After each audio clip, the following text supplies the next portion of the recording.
Welcome back. I'm just talking to our next guest, Greg Raths. Maybe I should say Colonel Greg Raths, right? Do you still like to be called Colonel? Oh, yes, I do. All right. And magazine out here today, it's called Sorbet, and no, it's not about the dessert.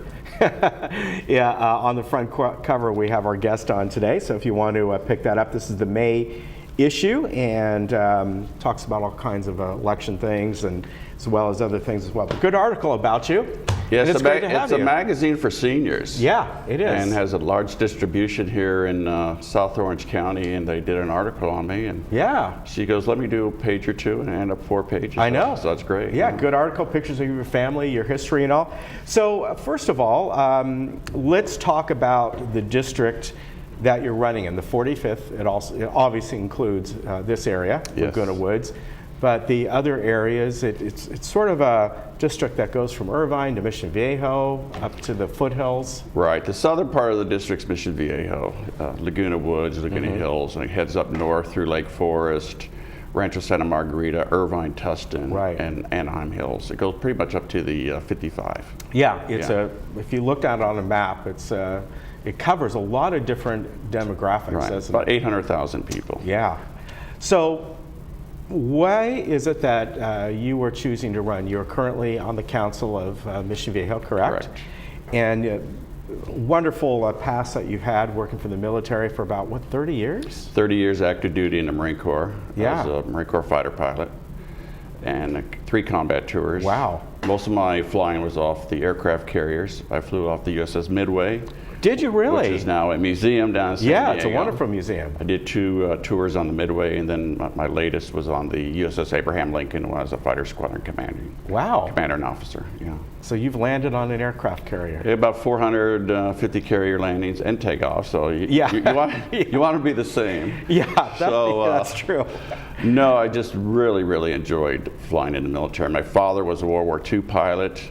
He flew the A-20 over in Europe during the invasion of Normandy. He flew in the Battle of the Bulge. And just growing up as a child, I'd hear his war stories. And we grew up in Phoenix, and they had a Luke Air Force base was right outside the city. And he'd take us to air shows, and I'm like, this is what I'm going to do. And now my son is a military F-18 aviator himself. Wow. So we have 3 generations of military pilots. And what's unique is all 3 of us have been in combat. All 3 of us wear the Air Medal, and my father also earned the Distinguished Flying Cross with a couple missions over Germany in World War II. So we have a military family. And why running for Congress? After World War II, there's about 75% of the congressmen and senators were veterans. Right now, we're at the lowest of the low. We're about 16%. I think about 80 have military experience. And we're in this Afghan war now, 14 years. We are in Iraq for 14, 15 years. And I believe if there was more veterans in Congress overseeing the military, help oversee the military operations, we'd put an end to these wars. And so this is your feeling against, you're running against your opponent here, is that you're bringing some experience that you feel that if you were to get into Congress, you could get on these committees that, with your experience, you could really have your opinion on. I was there. I know what's needed. I know what isn't needed. How it should be changed. Correct. As we know, we have seen quite often over the decades, really, that the military ends up with some equipment that they don't really need. Right. But it was contracted for, so there you go. Well, that's another thing is people look at me, well, he's a military man, he must like war. Absolutely, we don't want war. Yeah. The last thing military wants is war. And I believe in what President Reagan believed in, peace through strength. Right. And you're right, some of this military spending is just way off the charts. They're looking at this new airplane called the F-35 Lightning. $280 million for one airplane. Wow. The helmet for the pilot is $500,000 for a helmet. I mean, you can buy a nice condo here in Laguna Woods for that, for a helmet. And it's just getting out of control. The total buy of this airplane is $1.4 trillion for one fighter. I think it's 1,400 units they're looking to buy. And you could buy 3 Super Hornets that's already in production, that are combat tested, and Boeing would give the military a 10-year guarantee on parts and labor for one F-35. But Congress, well, the developer of this airplane put certain areas within the country where they're developing, like one area is the engines and one's the altimeter. Right. So you have all these congressional districts with jobs. Right. And so the congressmen are going, well, we don't want to give up this airplane because it gives us 3,000 Yeah, jobs, right, it gives us exactly. 5,000 jobs. And somebody has to come in with some common sense into Washington and say, enough's enough. The country's broke. $19 trillion in debt? I mean, this country's ready to implode. So I'm coming out of retirement. I spent 30 years in the Marine Corps. I was an airline pilot with JetBlue Airways. Yeah.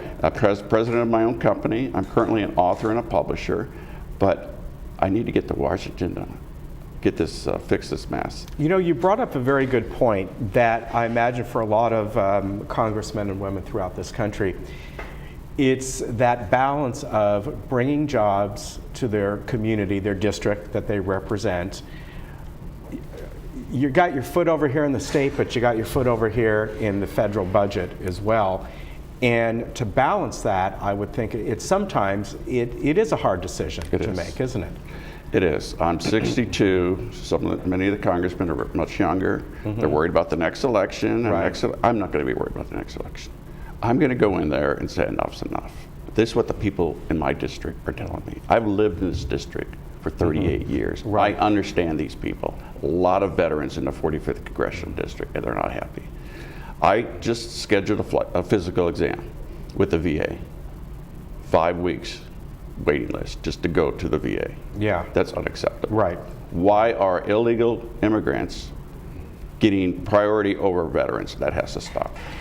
As far as the experience you've had on the city council with Mission Viejo, by the way, giving you that, that local flavor of what people are looking for, and the fact that you live in Mission Viejo, you live in the district and all, and you feel that's something that's really important, right? When it comes to your opponent. Right? My opponent doesn't live in the district. She has never lived in the 45th Congressional District. By law, you don't have to. The Constitution says you just must live in the state. And then you can pick whatever district you want.